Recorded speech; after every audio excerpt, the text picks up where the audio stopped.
شام کے سائے گہرے ہو چکے تھے۔ آسمان نارنجی اور گلابی رنگوں کی امتزاج سے سج چکا تھا۔ رانیہ کے کمرے کی کھڑکی کھلی ہوئی تھی۔ ٹھنڈی میٹھی ہوا اندر آ رہی تھی اور اس کے بالوں سے اکٹھلیاں کر رہی تھی۔ وہ اپنے بیڈ پر کوہنی کے بل نیم دراز ایک ہاتھ میں کتاب پکڑے بظاہر تو کتاب پر نظر جمائے ہوئے تھی، لیکن وہ کسی گہری سوچ میں گم تھی۔ اس کی آنکھیں بار بار نم ہونے لگیں، جسے وہ چپک چپک کر اپنے آنسو چھپانے کی کوشش کر رہی تھی۔ تبھی کمرے کا دروازہ کھلا۔ وہ ایک دم سے سیدھی ہو بیٹھی اور اس نے جلدی سے اپنی آنکھیں مسل کر دوپٹہ سے صاف کی۔ آج صبح سے اسے گھر میں ایک عجیب قسم کی گہما گہمی محسوس ہوئی تھی، لیکن اس نے دھیان دینے کی کوشش نہ کی۔ بس دل میں ایک ہی التجا تھی کہ کاش وہ سب نہ ہو جو وہ سوچے ہوئے ہیں۔ لیکن اب کمرے میں اپنی والدہ کو دیکھ کر اس کے بدترین خدشے کی تصدیق ہو چکی تھی۔ یہ لو، یہ پہن لو اور جلدی سے تیار ہو کر ڈرائنگ روم میں آ جاؤ۔ انہوں نے اس کا سب سے بہترین سوٹ نکالا تھا اور پھر اس کی طرف اچھالتے ہوئے اسے ہدایت دی تھی۔ وہ پھٹی پھٹی نگاہوں سے ان کی طرف دیکھنے لگی۔ یہ آپ کیا کہہ رہی ہیں؟ بھلا میں اتنی تیار ہو کر ڈرائنگ روم میں کیوں جاؤں گی؟ اس نے اسپاٹ چہرے کے ساتھ سوال کیا تو اس کی والدہ نے اسے گھوری سے نوازا۔ جتنا کہا ہے اتنا کرو۔ کب تک اپنے والدین کے سر پر بوجھ بنی انہیں نوچ کھاؤ گی؟ جملے تھے یا زہر میں ڈوبے ہوئے تیر جو اس کے دل کے آر پار ہو چکے تھے۔ میں نہیں تیار ہو رہی، میں آپ کا ارادہ جان گئی ہوں۔ اس نے وہیں بیڈ پر دوبارہ سے کتاب پکڑ کر پڑھنا شروع کی، لیکن سچ تو یہ تھا کہ اس کے دل میں ایک طوفان برپا تھا جس کی کسی کو بھی کوئی خبر نہ تھی۔ یہ جانتے ہوئے بھی کہ تمہارا باپ دل کا مریض ہے، تم یہ سب کیسے کر سکتی ہو؟ تمہاری فکر میں وہ گھلتا جا رہا ہے اور تم ہو کہ اسے ہر وقت ٹینشن دیے رہتی ہو۔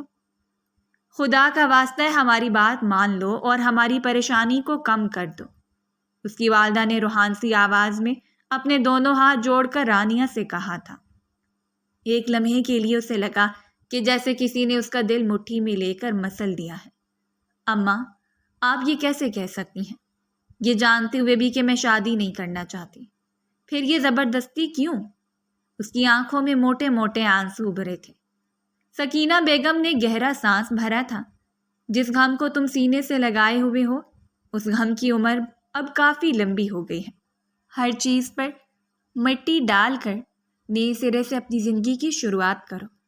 تمہیں کل ہی دکھائے تھے نا، سارے فتوے اس کے خلاف جاتے ہیں۔ اب چھوڑ دو اس کا پیچھا اور اپنی زندگی پر رحم کھاؤ۔ اس کی والدہ نے اسے وارننگ دینے والے انداز میں کہہ کر بیڈ پر رکھے ہوئے سوٹ کی طرف اشارہ کیا تھا۔ تیار ہو کر 5 منٹ کے اندر نیچے آ جاؤ۔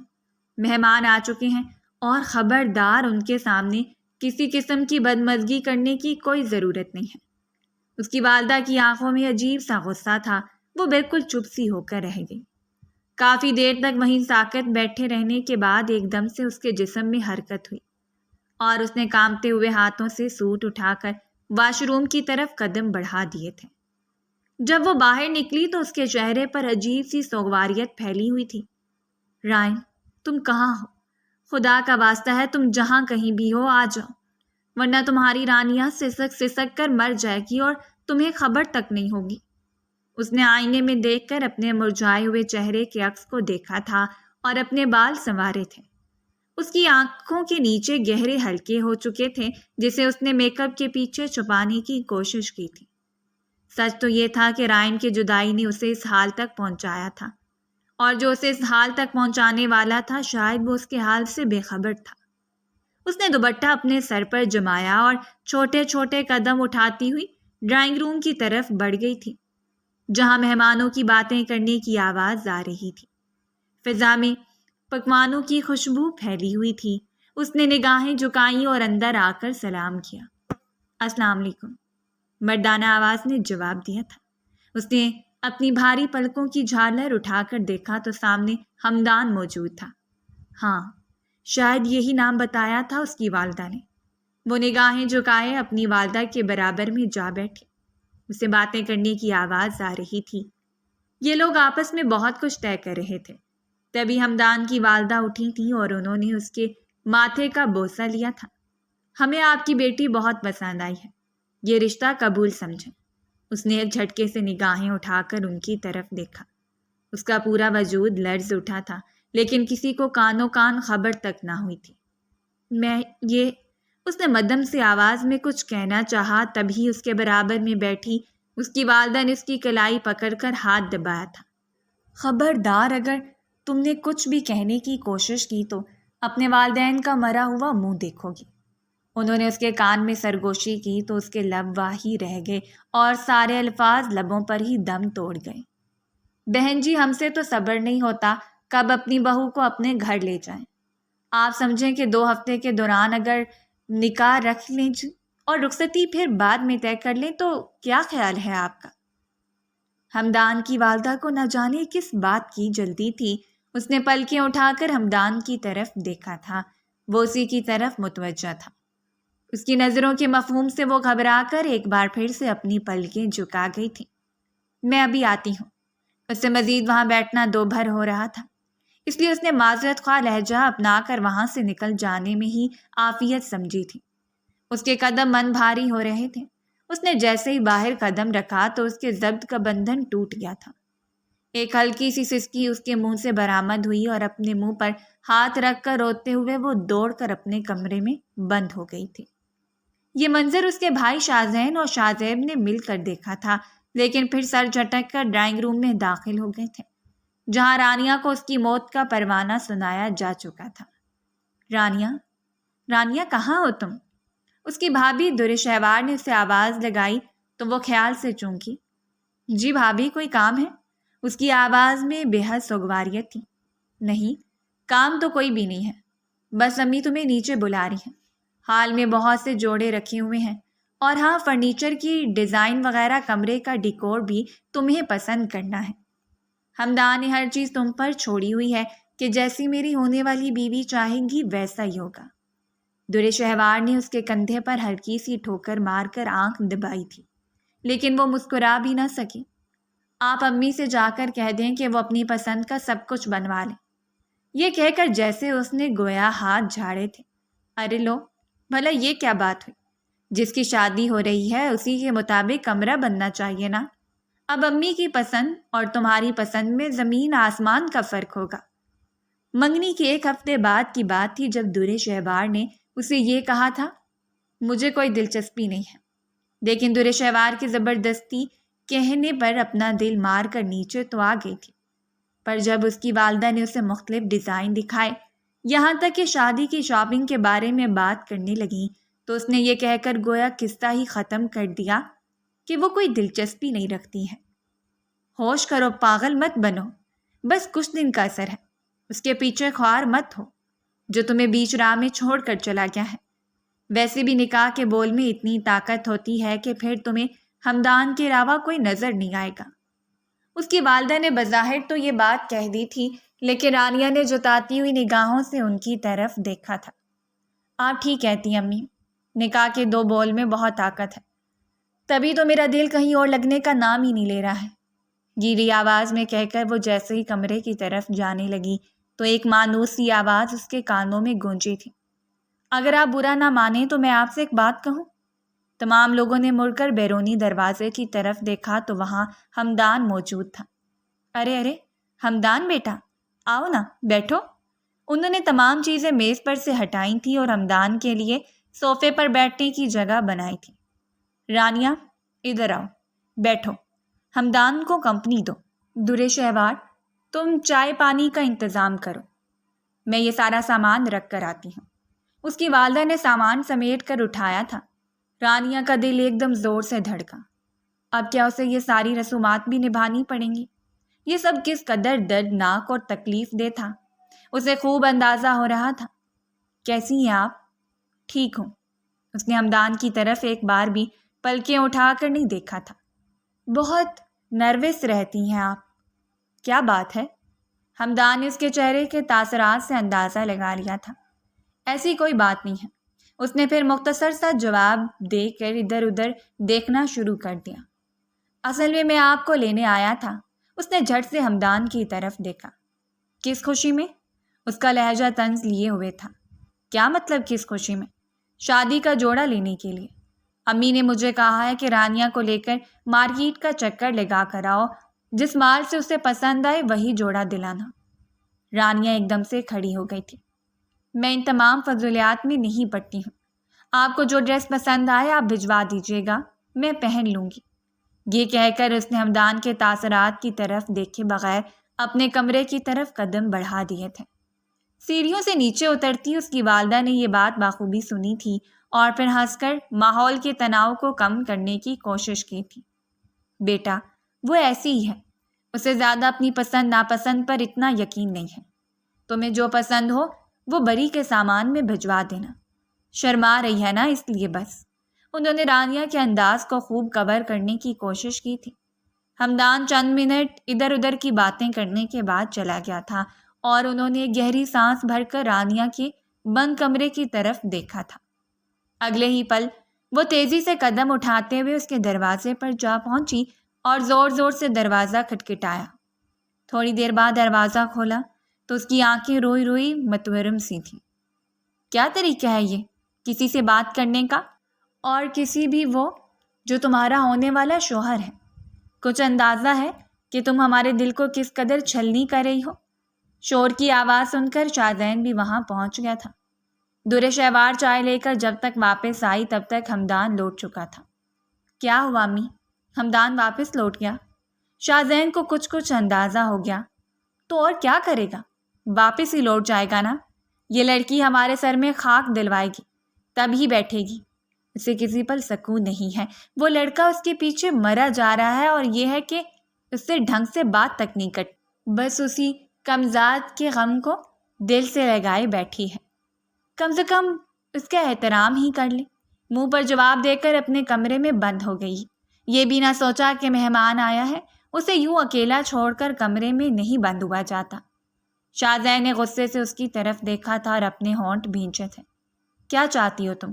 خاندان بھر میں ہماری ناک کٹواؤ گی؟ پہلے بھی تم نے کم تماشے نہیں کیے ہیں، اب باز آ جاؤ ورنہ ہم سے برا کوئی نہیں ہوگا۔ اب تک تمہیں اکلوتی بہن سمجھ کر پیار دیتے آئے ہیں، لیکن اب تم پر پہرے لگانے ہوں گے۔ اتنی باغی بننے کی ضرورت نہیں ہے، ورنہ ہمیں باغی لڑکیوں کے پر کاٹنے اچھی طرح آتے ہیں۔ شاہزین کا لہجہ انتہائی غصیلا تھا۔ دورے شہوار نے اس کے کندھے پر ہاتھ رکھ کر اسے وہاں سے کھینچتے ہوئے لے جانے میں ہی عافیت سمجھی تھی۔ کاٹ ہی تو دی ہے پر، وہ زیر لب بڑبڑائی تھی۔ آنسو پلکوں کی بار توڑ کر گالوں پر پھیل گئے تھے۔ آسمان پر سیاہ بادل چھائے ہوئے تھے اور ہلکی ہلکی بوندا باندی ہو رہی تھی۔ وہ اپنے کمرے کی کھڑکی کے سامنے کھڑی اپنے دونوں ہاتھ فضا میں پھیلائے اپنی مہندی کو دھو رہی تھی۔ کاش یہ نام ہمیشہ ہمیشہ کے لیے میری زندگی سے مٹ جائے، اس نے بے اختیار سوچا تھا۔ آج رانیہ کا نکاح تھا اور کمرے میں اس کا سامان پہنچا دیا گیا تھا۔ شام کے 4 بج رہے تھے، لیکن اس کے لیے تو زندگی ایک جگہ جیسے ٹھہر سی گئی تھی۔ تمہیں یہ موسم بہت پسند ہے نا؟ ایک بھولی بسری یاد اس کے ذہن میں بھٹکی تھی اور ایک خوبصورت سی گھمبیر آواز اس کے کانوں سے ٹکرائی تھی۔ اس نے چونک کر ایک دم سے ادھر ادھر دیکھا تھا، لیکن نہ وہ آواز تھی اور نہ ہی وہ پسندیدہ شخص جس کے لیے اس نے انتظار کے کئی سال گزار دیے تھے۔ کہاں ہو تم رائم؟ تمہاری راہ میں بچھائی گئی پلکیں اب تھکنے لگی ہیں۔ اس کی آنکھ سے ایک آنسو ٹوٹ کر گر چکا تھا۔ اس نے اپنے بیڈ پر پھیلے نکاح کے جوڑے پر نظر دوڑائی تھی۔ لال اور سنہری رنگ کے خوبصورت امتزاج کا فراق، اس پر لال دوپٹہ اور اس پر لٹکی سنہری لڑیاں، یہی تو اس کا خواب تھا۔ پر یہ خواب اس نے کسی اور کے ہمراہ دیکھا تھا۔ اس نے آگے بڑھ کر اس فراق پر ہاتھ گھمایا تھا، لیکن درد کی ایک شدید لہر اس کے پورے جسم میں دوڑ گئی تھی۔ وہ کئی سال پیچھے جا چکی تھی جب اس کے بابا نے اسے اپنے پاس بلایا تھا۔ اس وقت وہ 12 برس کی تھی۔ بیٹا، میں آپ کا اور رائم کا نکاح کرنا چاہتا ہوں، آپ کو کوئی اعتراض تو نہیں ہے؟ وہ شوق تو ضرور ہوئی تھی، لیکن اس نے اپنا سر جھکا دیا تھا۔ اس کے بابا اسے لے کر نیچے دادی کے پاس پہنچ گئے تھے۔ دادی کے برابر میں شاہینہ آنٹی اور ان کا بیٹا رائم موجود تھے۔ شاہینہ آنٹی دادی کی سب سے بڑی بہن کی سسرالی رشتہ دار تھیں اور بیوہ تھیں۔ دادی نے ان پر رحم کھا کر انہیں اپنے گھر میں جگہ دی تھی۔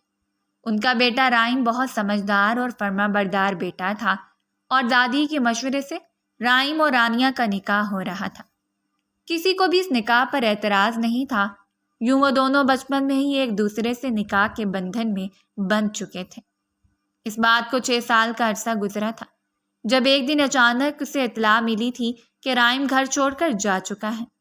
رانیہ کے دل پر کسی نے گویا بھاری چٹان رکھ دی تھی اور وہ پھر کبھی دوبارہ ویسے زندگی نہیں جی پائی تھی جیسے اس نے رائم کے ہمراہ گزارنے کے خواب دیکھے تھے۔ کہاں چلے گئے تم نے ایک بار بھی میرا نہ سوچا، مجھے بھری دنیا میں رسوا کر کے۔ تم تو میرا سہاگ تھے نا، تم نے مجھے اکیلا کر دیا۔ کاش میرا سجنا سنورنا، میرا 16 سنگھار تمہارے لیے ہوتا۔ میرا دل ٹکڑے ٹکڑے ہو کر پگھل رہا ہے، لیکن تم شاید مجھے ایسے بھول گئے ہو جیسے میں تمہاری زندگی میں کبھی شامل ہی نہیں تھی۔ رائم کو اس گھر سے گئے 6 سال بیت چکے تھے اور تب اس کے گھر والوں نے تمام فتووں کو مد نظر رکھتے ہوئے اس کی طلاق کو فرض کر لیا تھا، کیونکہ ایک لمبا عرصہ ان کے نکاح کے درمیان آ چکا تھا اور ایسے میں گھر والوں نے اس کی طلاق کو تسلیم کرتے ہوئے اس کا رشتہ ہمدان سے طے کر دیا تھا۔ پر وہ رائم سے عشق کرتی تھی اور اسے کبھی نہیں بھلا پائی تھی۔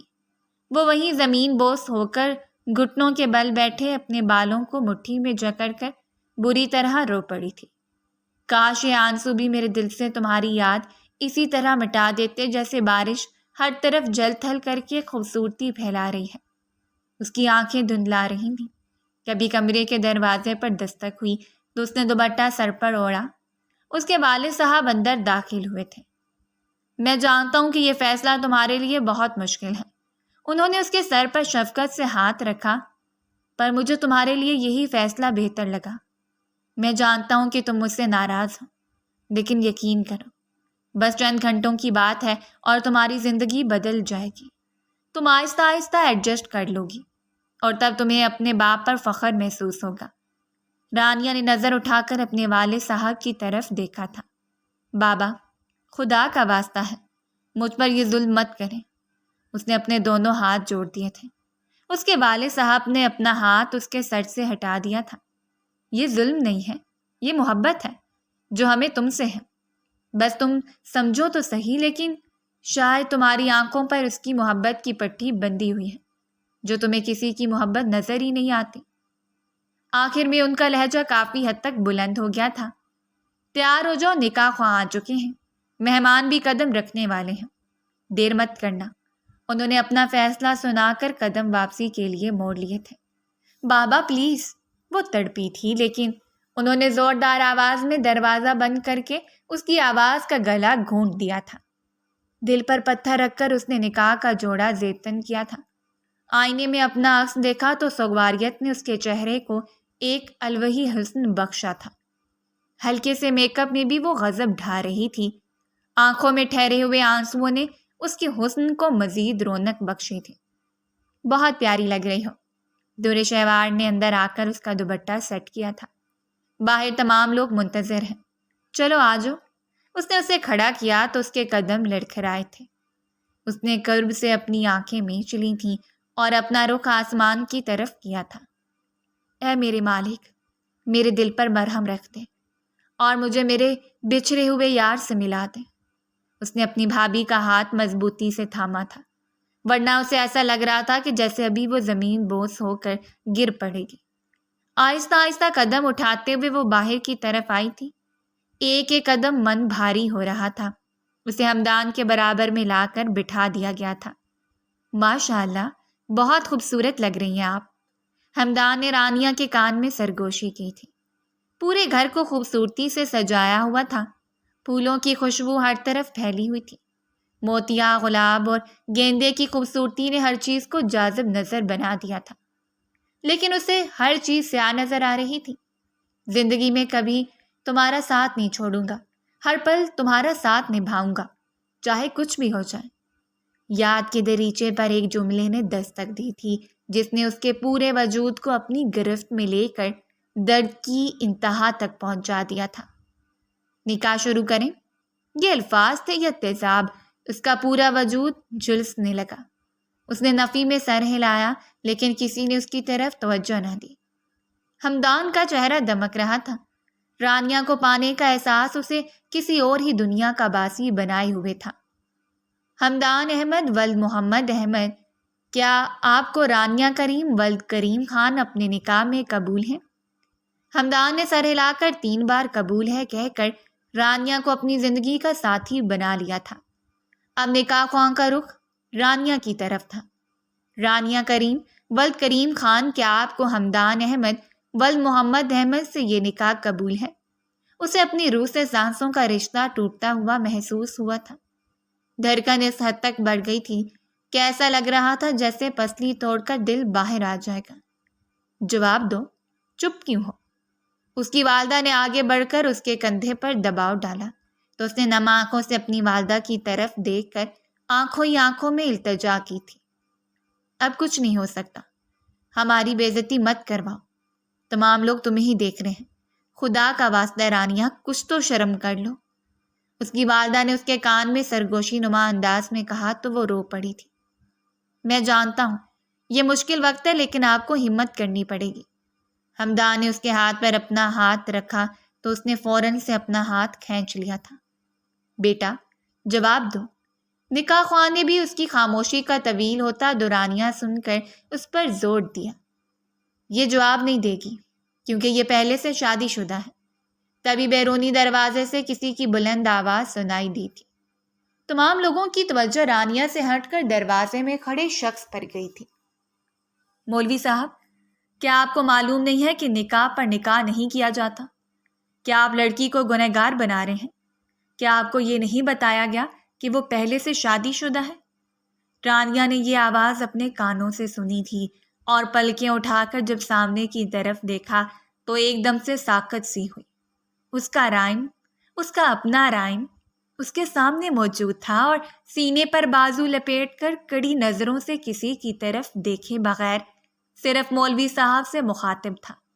لا حول ولا قوت، ہمیں کسی نے نہیں بتایا کہ یہ شادی شدہ ہے، ہمیں تو بس شادی کروانے کا کہا گیا۔ ہمدان ایک جھٹکے سے اپنی جگہ سے کھڑا ہوا۔ کیا بکواس کر رہے ہو تم؟ کون ہو تم اور یہاں میری بیوی پر حق کیوں جتا رہے ہو؟ اس سے پہلے کہ وہ آگے بڑھ کر اس کا گریبان پکڑتا، رائم نے ہاتھ اٹھا کر اسے کچھ بھی کہنے سے روک دیا تھا۔ میں یہاں مولوی صاحب سے مخاطب ہوں۔ اگر اسلام اس کی اجازت دیتا ہے تو ضرور آپ نکاح کروائیے، لیکن تمام لوگ کان کھول کر سن لیجئے کہ رانیہ میرے نکاح میں ہے، وہ میری بیوی ہے اور میں کسی کو اجازت نہیں دوں گا کہ کوئی بھی اس کی زندگی سے کھلواڑ کرے۔ اس نے رانیہ اور خود کے درمیان چند قدموں کا فاصلہ طے کر لیا تھا اور اس کے بالکل برابر سامنے جا کر کھڑا ہوا تھا۔ تم میری ہو، میری ہی رہو گی۔ کسی اور نے اگر تمہیں آنکھ اٹھا کر دیکھا بھی تو میں اس کی آنکھیں نوچ لوں گا۔ تمام لوگ اپنی جگہ جیسے تھم سے گئے تھے۔ کہاں تھے تم اس وقت جب تمہاری بیوی تمہاری یاد میں تڑپ رہی تھی؟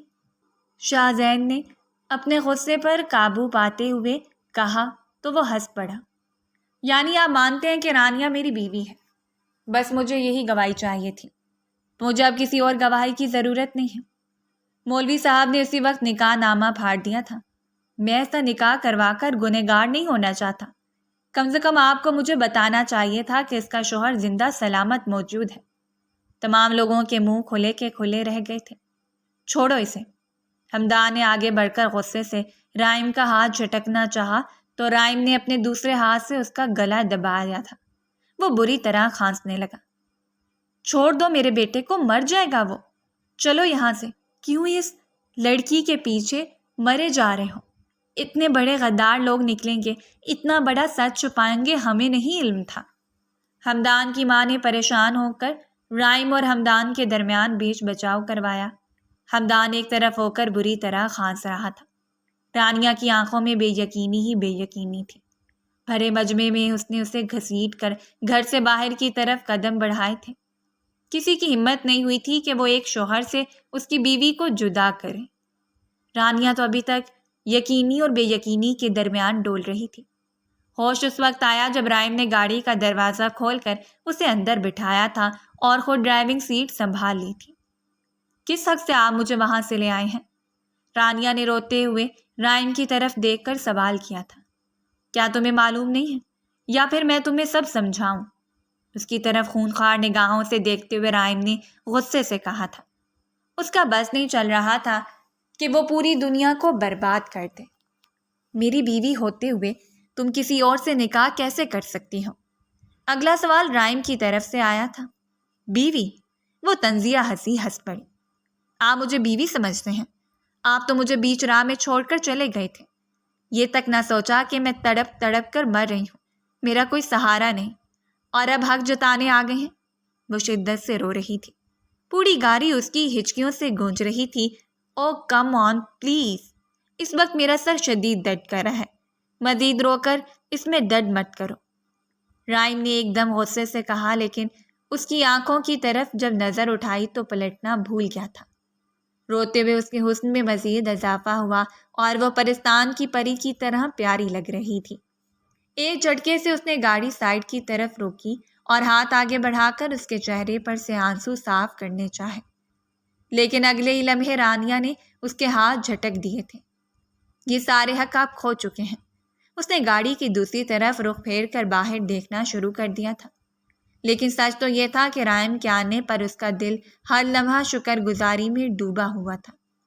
اٹس اوکے یار، میں تمہیں سب ایکسپلین کروں گا، لیکن کم سے کم تم اس طرح بے رخی اختیار کر کے مجھے یوں جیتے جیتو نہ مارو نا۔ رائم نے تھک ہار کر ہار مان لی تھی۔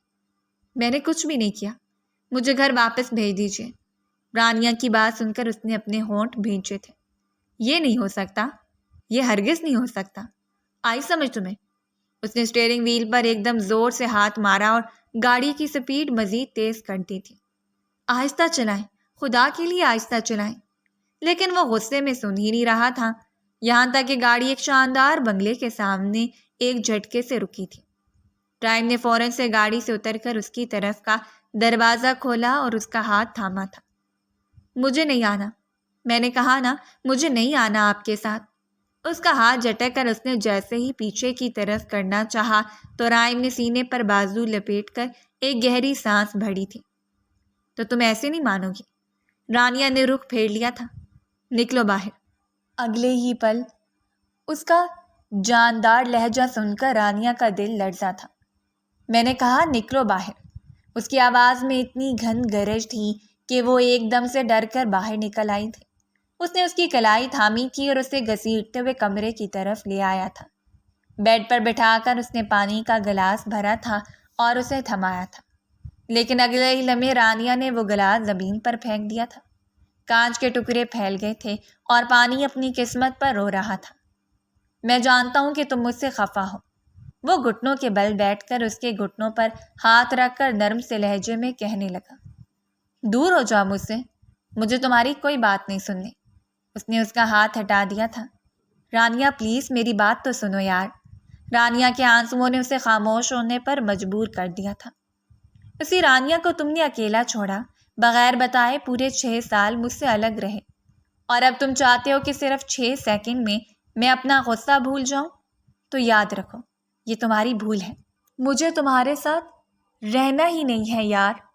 وہ بیڈ سے اٹھی تھی اور واش روم میں بند ہو گئی تھی۔ رائم نے دل گرفتہ سے انداز میں بند دروازے کو دیکھا تھا، جس کے پار موجود گہرے گہرے سانس لے کر اپنے منہ پر پانی ڈال کر رائم کے ہونے کا یقین کر رہی تھی۔ غصہ جب ٹھنڈا ہوا تو وہ کمرے سے باہر نکلی۔ رائم کمرے میں بے چینی سے ٹہل کر اسی کا انتظار کر رہا تھا۔ کیا ہوا؟ کپڑے نہیں بدلے تم نے؟ اگلے ہی لمحے اس نے اپنے سر پر ہاتھ مار کر الماری کا دروازہ کھولا تھا اور اس میں ٹی شرٹ اور ٹراؤزر نکال کر اس کی طرف بڑھایا تھا۔ نہیں چاہیے مجھے آپ کا احسان، میں انہی کپڑوں میں گزارا کر لوں گی۔ رائم کے چہرے پر ایک مدھم سی مسکراہٹ بکھری تھی۔ ساری رات انہی کپڑوں میں گزارا کر لو گی؟ وہ اس کے برابر میں آ کر بیٹھا تو وہ ایک دم سے صوفے پر سے کھڑی ہو گئی۔ میں یہاں نہیں رہوں گی، مجھے الگ کمرہ چاہیے۔ تو گویا آپ یہ اعلان کر رہی ہیں کہ آپ میرے ساتھ ایک چھت تلے تو رہ سکتی ہیں، لیکن ایک کمرے میں نہیں۔ رانیہ نے غصے سے اس کی طرف دیکھا۔ مجھے آپ سے کوئی بات نہیں کرنی۔ وہ کمرے سے باہر جانے لگی تو رائم نے اس کا ہاتھ پکڑ کر اپنی طرف کھینچا۔ وہ دونوں ایک دوسرے کے بے حد قریب تھے، یہاں تک کہ رائم کی گرم سانسیں اسے اپنی گردن پر محسوس ہو رہی تھیں۔ رانیہ کے ہوش اڑانے لگے۔ دوسرے لمحے اس نے رائم کے سینے پر ہاتھ رکھ کر اسے خود سے دور دھکیلا تھا۔ میرے قریب آنے کی کوشش بھی مت کیجیے گا، میں اتنی ارزاں نہیں ہوں، اور نہ ہی اتنی بیکار سی شے ہوں کہ جسے جب چاہے اپنایا جائے اور جب چاہے 2 ٹکے کا کر کے چھوڑ دیا جائے۔ سمجھ آئی آپ کو؟ اس نے چٹکی بجا کر انگلی اٹھا کر وارننگ دینے والے انداز میں کہا تھا۔ رائم ایک لمحے کے لیے ہکا بکا سا رہ گیا۔ ان 6 سالوں نے اس کے اندر بہت بڑی تبدیلی پیدا کی تھی اور اس تبدیلی کو وہ مدھم سی مسکراہٹ کے ساتھ دیکھ رہا تھا۔ مانتا ہوں کہ غلطی کی ہے، لیکن ایسی سزا تو مت دو نا۔ وہ دروازے کے پاس اپنے دونوں ہاتھ پھیلائے کھڑا رہ گیا۔ ہٹ جائیے میرے راستے سے، مجھے جانے دیجیے۔ اس کے لہجے کی مضبوطی دیکھ کر رائم کا دل ٹوٹ گیا تھا۔ میں تمہیں بتانا چاہتا ہوں کہ میں کن حالات سے گزرا ہوں، لیکن تم ہو کے سننے کو تیار ہی نہیں ہو۔ اس کا ضبط بھی اب جواب دے گیا تھا۔ تو مت وضاحت دیجیے، میں نے آپ سے کوئی وضاحت نہیں مانگی ہے۔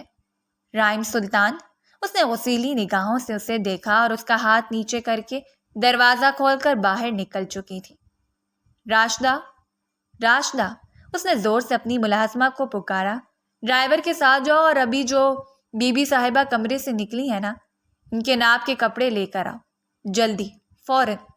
اپنے صاحب کا حکم سنتے ہی راشدہ روانہ ہو گئی تھی اور کپڑے اس نے خرید کر رانیہ کو گیسٹ روم میں پہنچا دیے تھے۔ اس نے گیسٹ روم کا دروازہ بند کر دیا تھا۔ رائم 2 بار اس کے کمرے کا دروازہ کھٹکھٹا کر نامراد واپس لوٹ گیا تھا۔ رانیہ کا غصہ ختم ہونے کا نام ہی نہیں لے رہا تھا۔ کیسی بیوی ہو؟ تمہارا شوہر کب سے تمہارے دروازے کے باہر کھڑا تمہارے انتظار میں ہے اور تم ہو کہ اسے گھاس تک نہیں ڈال رہی ہو۔ رانیہ نے غصے سے دروازہ کھولا ہی تھا کہ رائم نے اسے کمر سے کھینچ کر خود کے قریب کیا تھا۔ کب تک مجھ سے بھاگو گی؟ تمہارا ہر راستہ مجھ پر آ کر ختم ہوتا ہے۔ رانیہ نے اپنی آنکھیں بند کی تھیں اور غمگیر آواز میں محبت کے گیت کو سن کر اپنے دل میں اتارا تھا۔ میں نے کہا نا، ایسی کوشش بیکار ہے، میں جلد آپ سے الگ ہو جاؤں گی۔ رائم کا دل ٹوٹ کر ریزہ ریزہ ہو گیا تھا اور دروازہ ایک بار پھر سے بند ہو گیا تھا۔ ہم اس طرح ہاتھ پر ہاتھ دھرے نہیں بیٹھے رہ سکتے، ہمیں پولیس کی مدد لینی چاہیے۔ شاہ زیب کی بات پر اس کے والد صاحب نے ہمدان کو کال ملائی۔ جی میں تیار ہوں، میں بس آپ کے حکم کا انتظار کر رہا تھا۔ وہ کس علاقے میں رہتا ہے؟ میں نے معلوم کر لیا ہے۔ اس سے پہلے کہ وہ رانیہ کے ساتھ کچھ غلط کرے، ہمیں اس کے گھر پر پولیس کی مدد سے ریڈ مار کر رانیہ کو اس سے بازیاب کروا لینا چاہیے۔ کال سنتے ہی شاہ زیب، شاہ زین اور اپنے والد صاحب کو لے کر ہمدان کے گھر پہنچ چکا تھا، جہاں سے وہ لوگ پہلے تھانے اور پھر تھانے سے پولیس کی وین میں سوار ہو کر اس سوسائٹی کی طرف نکل چکے تھے جہاں رائم رہائش پذیر تھا۔ رائم نے اپنی بالکنی سے یہ منظر دیکھا تھا اور بھرپور انداز میں مسکرایا تھا۔ سوسائٹی کے گارڈز نے آگے بڑھ کر انہیں اندر آنے سے منع کر دیا تھا۔ ان کی بحث وہ سن تو نہیں سکتا تھا، لیکن ان کی بے بسی وہ اپنی بالکنی سے اچھی طرح محسوس کر رہا تھا۔ گارڈ سے بحث ہو رہی تھی، تبھی پولیس افسر باہر نکل کر گارڈ کے بتائے ہوئے کارڈ کو دیکھ کر ایک دم سے خاموش ہوا تھا اور اس نے ان تینوں کو واپس چلنے کا حکم دیا تھا۔ یوں رائم کے اثر و رسوخ کی وجہ سے انہیں منہ کی کھانی پڑی تھی۔ رائم مسکرایا تھا۔ میری بیوی کو مجھ سے دور کرنا اتنا آسان نہیں ہے جتنا آپ لوگوں نے سمجھا ہوا ہے۔ اس نے سگریٹ کا دھواں ہوا میں چھوڑا اور اپنے پیروں تلے سگریٹ کو روند کر گویا انہیں شکست دی تھی۔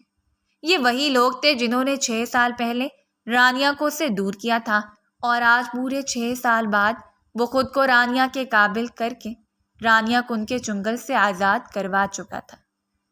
آج پورے 6 سالوں بعد وہ سکون بھری نیند سویا تھا اور صبح انگڑائی لے کر اس کی نظر جیسے ہی گیسٹ روم کی بالکنی کی طرف گئی تو اس نے جھٹ اپنے اوپر سے کمفرٹر ہٹایا تھا اور دوڑتے ہوئے گیسٹ روم کے دروازے کو کھولا تھا۔ اس نے دبے قدموں سے بالکنی کے دروازے پر کھڑا ہو کر رانیہ کو پکارا تھا۔ اس طرح بارش میں بھیگے رہنے سے کیا ہوگا؟ کیوں خود کو سزا دے رہی ہو؟ رانیہ نے رخ موڑ کر دیکھا تو وہ اس کے وجود پر اپنی نظریں جمائے ہوئے تھا۔ آپ کو میری فکر کرنے کی کوئی ضرورت نہیں ہے۔ رائم اس کے برابر میں کھڑا ہو گیا۔ آپ کیوں آئے ہیں یہاں پر؟ آپ کو ٹھنڈ لگ سکتی ہے۔ رائم نے اپنے بھیگے بالوں میں ہاتھ پھیرا تھا تو گویا اب بھی آپ کو میری فکر ہے۔ رانیہ نے رخ پھیر کر اپنی زبان دانتوں تلے دبائی تھی۔ یہ آپ سے کس نے کہہ دیا؟ کسی غلط فہمی میں مت رہیے گا۔ اس کے بھیگے ہوئے بال رائم کے دل کو چھیڑ رہے تھے۔ اس نے رانیا کا ہاتھ تھامنا چاہا تھا لیکن وہ اسے چند قدم دور ہو کر پیچھے کی طرف ہٹی تھی۔ اسی دوران اس کا پاؤں پھسلا تھا۔ اس سے پہلے کہ وہ زمین پر گرتی، رائم نے اسے اپنی باہوں میں بھر لیا تھا۔ وعدہ کیا تھا نا کہ زندگی میں کبھی اکیلا نہیں چھوڑوں گا، نہ کبھی گرنے دوں گا۔ دیکھ لو، اپنا وعدہ نبھا رہا ہوں۔ رانیا نے چند لمحے اسے دیکھا تھا۔ یہ وعدہ نبھانے میں اپنے پورے 6 سال لگا رہے ہیں۔ ظاہر کرتا ہے کہ یہ وعدہ صرف کھوکھلا ہے۔ آپ پھر مجھے چھوڑ کر چلے جائیں گے، پھر میں روتی رہوں گی۔ مجھے اب آپ کا اعتبار نہیں ہے۔ رائم کے چہرے پر موجود دلفریب مسکراہٹ ایک دم سے غائب ہوئی تھی۔ رانیا نے خود کو سنبھالا تھا اور کمرے کی طرف بڑھ گئی تھی۔ وہ تولیے سے اپنے بال خشک کر رہی تھی۔ کپڑے بھی بدل لیجیے ورنہ طبیعت خراب ہو جائے گی۔ رائم خود کو سنبھال چکا تھا، اس لیے بیڈ پر بیٹھ کر فرصت سے اسے دیکھنے لگا۔ رانیا کے دل میں ایک دم سے ہلچل مچی تھی۔ اس کی نظریں اسے اپنے وجود پر اچھی طرح محسوس ہو رہی تھیں۔ آپ کی مصنوعی فکر مجھے صرف ہنسنے پر مجبور کر سکتی ہے اور کچھ بھی نہیں۔ رانیا کا جواب سن کر رائم نے اپنا سر جھٹکا تھا۔ اینی ویز، جو بھی ہے، اب تم میری بیوی ہو اور اسے آفیشیل اناؤنس کرنے کے لیے میں نے آج شام کو ایک پارٹی ارینج کی ہے۔ تمہاری الماری میں نے سوٹ رکھوا دیا ہے جو تمہیں پارٹی میں پہننا ہے۔ میں کوئی بہانہ نہیں سننا چاہتا، مجھے اپنی بیوی پرفیکٹ چاہیے تاکہ رائم اپنی بیوی کو اپنے طبقے میں متعارف کروائے اور ان سب کا منہ بند کر دے جنہوں نے کبھی میری وفاداری پر انگلی اٹھائی تھی۔ وہ کہہ کر رکا نہیں تھا، لمبے لمبے ڈھگ بڑھتا ہوا کمرے سے باہر نکل گیا تھا۔ رانیا نے اپنے ہاتھ میں پکڑا برش میز پر ڈریسنگ ٹیبل پر زور سے پٹکا تھا۔ سمجھتا کیا ہے خود کو؟ اتنی آسانی سے میں سب بھلا دوں گی؟ وہ منہ پھلائے اپنے کمرے میں ہی بند رہی تھی۔ ملازمہ نے ایک بار پھر سے رائم کا پیغام اسے پہنچا دیا تھا۔ لنچ کرنے کے بعد اس نے اپنے تجسس کے ہاتھوں مجبور ہو کر وارڈروب سے باکس نکالا تھا۔ وہ یہ دیکھ کر حیران ہوئی تھی کہ اس نے سیاہ اور مہرون رنگ کی امتزاج کا فراک پسند کیا تھا۔ جیولری بھی باکس میں ہی رکھی ہوئی تھی۔ وہ دل سے مسکرائی تھی اور خوب دل لگا کر تیار ہوئی تھی۔ اس کے گہرے بھورے بال اس نے کھلے چھوڑے تھے، کانوں میں چھوٹے نگینے ڈال رکھے تھے، ہاتھوں میں بھر بھر چوڑیاں پہنی تھیں جن کی کھنک نے اس کے اندر ایک بار پھر سے زندگی دوڑائی تھی۔ دوپٹے کو کندھے پر رکھ کر اس نے اپنا جائزہ لیا تھا۔ آج سے پہلے اسے اپنا آپ اتنا معتبر نہیں لگا تھا۔ تبھی کمرے کا دروازہ کھلا اور رائم اندر داخل ہوا۔ اسی لمحے رانیا نے مڑ کر رائم کی طرف دیکھا تھا۔ رائم ساکت نگاہوں سے اسے دیکھے گیا۔ وہ بے حد خوبصورت لگ رہی تھی۔ وہ مبہوت سا ہوا، میکانکی انداز میں چند قدم آگے بڑھائے تو رانیا کی پلکیں خود بخود جھکتی چلی گئی۔ رائم نے ہاتھ آگے بڑھا کر اس کا دوپٹہ ہٹایا تھا اور اس کے بالوں سے کھیلنے لگا تھا۔ آج پہلی بار مجھے لگا ہے کہ قدرت مجھ پر مہربان ہے۔ اس کی تھوڑی اٹھا کر اس کے ہونٹوں پر جھکا ہی تھا کہ رانیا نے اپنے قدم پیچھے کی طرف ہٹائے تھے اور رخ پھیر لیا تھا۔ رائم نے آگے بڑھ کر اس کی کمر میں بازو حمائل کر کے اس کے کندھے پر اپنی تھوڑی رکھی تھی۔ وہ دونوں اس وقت آئینے کے سامنے موجود تھے۔ رانیا کی پلکیں اپنے بھاری پن سے اٹھنے کا نام ہی نہیں لے رہی تھیں۔ رائم نے بے اختیار اس کا کندھا چوما تھا اور اس سے پہلے کہ وہ مزید گستاخیاں کرتا، رانیا نے اس کے دونوں ہاتھ اپنی کمر سے ہٹا کر اسے ہوش کی دنیا میں سفر کروایا تھا۔ رانیا کا یوں ہاتھ چٹکنا اس بار اس نے اپنی انا کا مسئلہ نہیں بنایا تھا اور ایک بار پھر سے اپنے قدموں کا فاصلہ سمیٹ کر اپنے دہکتے ہوئے لب اس کے ماتھے پر رکھے تھے۔ محبت کا یہ پہلا لمس رانیا نے محسوس کیا تو اپنی آنکھیں بند کر لی تھیں۔ وہ پیچھے ہٹنا چاہتی تھی لیکن اس وقت وہ رائم کی مضبوط باہوں کی جکرن میں تھی۔ تم مجھ سے کوئی فرار حاصل نہیں کر سکتی، تم میری ہو، میری تھی اور میری ہی رہو گی۔ تمہارے اور میرے درمیان آنے والے ہر فاصلے کو میں اپنے پیروں تلے رون کر مٹا دوں گا۔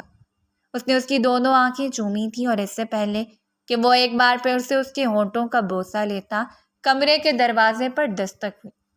وہ ایک دم سے پیچھے ہوا۔ ملازمہ نے اس کے ہاتھ میں فون پکڑایا تھا۔ ہاں، میں پہنچ رہا ہوں پارٹی میں۔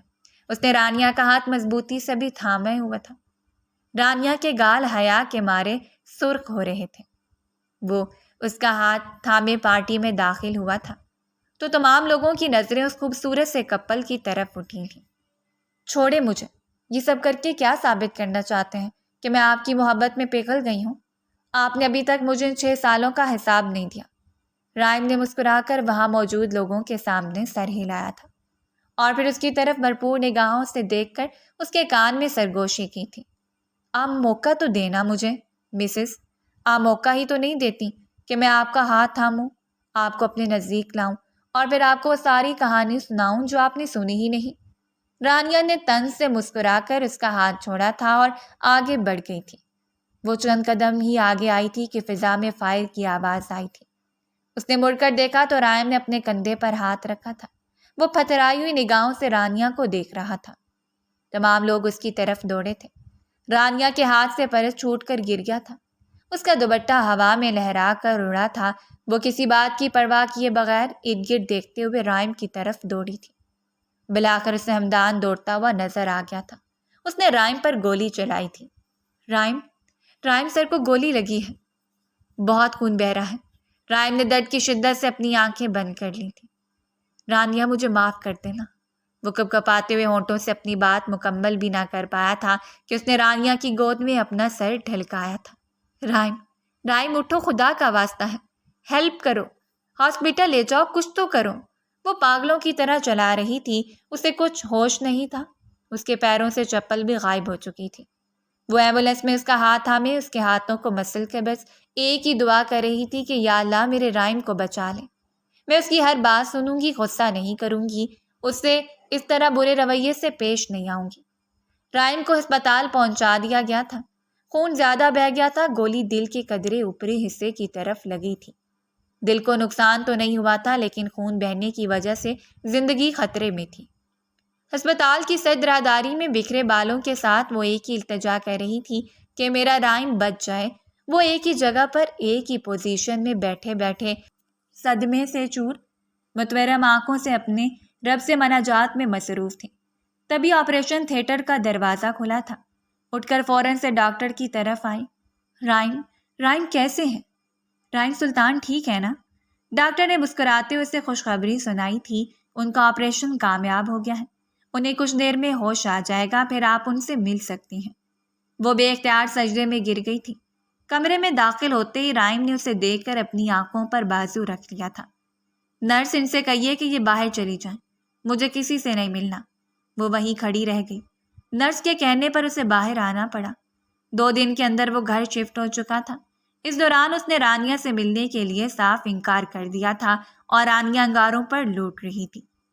میل نرس کی مدد سے جب وہ بیڈ پر لیٹا تو رانیہ نے فوراً سے کمرے کا دروازہ بند کیا اور اس کے برابر میں بیٹھ کر اس کا چہرہ اپنے ہاتھوں کے پیالے میں بھر کر اس کا رخ اپنی طرف کرنا چاہا۔ ہاتھ مت لگاؤ مجھے، اس نے رانیہ کا ہاتھ جھٹکا۔ ایک بلند سسکی اس کے منہ سے نکلی۔ میں جانتی ہوں کہ آپ مجھ سے ناراض ہیں، لیکن اس کا یہ مطلب تو نہیں کہ آپ مجھ سے اس طرح کا برتاؤ کریں۔ آپ خود ہی بتائیں، 6 سال پہلے آپ مجھے بغیر بتائے چلے گئے۔ 6 سال کا غصہ 6 دن کے اندر کیسے ختم ہوگا؟ وہ ہچکیوں سے رو پڑی تھی۔ رائم کی برداشت کی حد ختم ہو گئی تھی۔ پچھلے 2 دنوں سے وہ اسے نظر انداز کر رہا تھا۔ وہ ہر ممکن حد تک اس کی ہر چیز کا خیال رکھ رہی تھی، لیکن رائم نے اس سے بات کرنا تک گوارا نہ کی تھی۔ تم تو یہی چاہتی تھی نا کہ میں مر جاؤں؟ سوری، میں مر نہ سکا۔ یہ سننا تھا کہ رانیہ نے تڑپ کر اس کے ہونٹوں پر اپنے ہاتھ رکھے تھے۔ رائم نے اسی لمحے اس کے ہاتھوں کو اپنے لبوں سے لگا لیا تھا۔ بس اتنی سی برداشت ہے تم میں؟ پچھلے 2 دنوں سے تم مجھے دھتکار رہی ہو اور میں نے تو صرف 1 دن بھی مکمل نہیں کیا اور میڈم ہمت ہی ہار گئی۔ اس نے رانیہ کو اپنی باہوں کے حصار میں لیا تو وہ اس کے سینے میں منہ چھپائے شدت سے رو پڑی تھی۔ میں ڈر گئی تھی، مجھے لگا تھا کہ آپ مجھے معاف نہیں کریں گے۔ آپ سے دور ہونے کا تصور ہی میرے لیے سہانے روح ہے۔ وہ انجانے میں اس سے محبت کا اظہار کر رہی تھی۔ رائم نے اس کی کمر سہلائی تھی اور اپنے لب اس کے ماتھے پر رکھے تھے۔ میں تم سے ناراض نہیں ہوں، میں تمہارے رویے کے بارے میں احساس دلا رہا تھا۔ 6 سال پہلے میں تمہیں چھوڑ کر گیا تھا لیکن تم نے وجہ جاننے کی خواہش ہی نہیں کی۔ یہ نکاح تمہاری دادی کی خواہش پر ہوا تھا لیکن تمہارے بابا نے یہ نکاح ختم کرنے پر مجھے مجبور کر دیا تھا۔ انہوں نے مجھ سے صرف اتنا کہا تھا کہ تم میری بیٹی کو کیا دے سکتے ہو۔ تمہاری تو جیب خالی ہے. تو میری بیٹی کو وہ تمام خوشیاں نہیں دے سکتے جس کی وہ حقدار ہے. اور یہی مجھے لگا کہ شاید میں کبھی تمہارے والد صاحب سے نظریں نہیں ملا پاؤں گا، اس لیے کہ میری انا پر چوٹ پڑی تھی. میں نے سوچ لیا تھا کہ میں کچھ کروں گا، کچھ بنوں گا اور اس کے بعد تمہارا ہاتھ مانگوں گا. پر مجھے نہیں پتا تھا کہ وہ میرا انتظار کرنے کی بجائے تمہیں کسی اور کے ہاتھوں میں بیاہ دیں گے. تمہیں نہ بتانے کی ایک وجہ یہ بھی تھی کہ شاید تم مجھے روک لیتی اور میں ہمیشہ ہمیشہ کے لیے تمہارے والد صاحب کی نظروں میں گر جاتا. کبھی وہ نہ بن پاتا جو آج بنا ہوا. رانیہ نے اپنے ہاتھ آگے بڑھا کر اس کی آنکھوں سے نکلنے والے آنسوؤں کو اپنے ہاتھوں سے صاف کیا تھا اور باری باری اپنے لب اس کے دونوں گالوں پر رکھے تھے. اب اس طرح سے پیار کرو گی تو میں کس طرح اپنی داستان سناؤں گا؟ ہاں. رانیہ نے مسکرا کر اپنی پلکیں جھکا لی تھیں اور اگلے ہی لمحے شدت سے اس کے گلے لگ چکی تھی. رائن نے بھی اسے اپنی مضبوط باہوں کے حصار میں جکڑ لیا تھا. ان 6 سالوں میں جو کچھ بنا ہوا تمہارے سامنے ہے.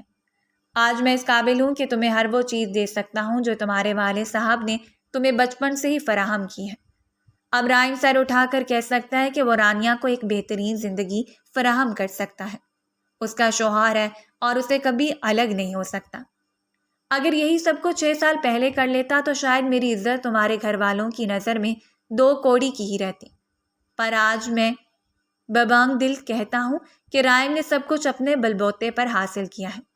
یہ گاڑی، یہ گھر، یہ دولت، یہ سب کچھ رانیہ میں نے تمہیں حاصل کرنے کے لیے حاصل کیا ہے تاکہ تمہیں وہ عزت اور مقام دے سکوں جس کی تم حقدار ہو.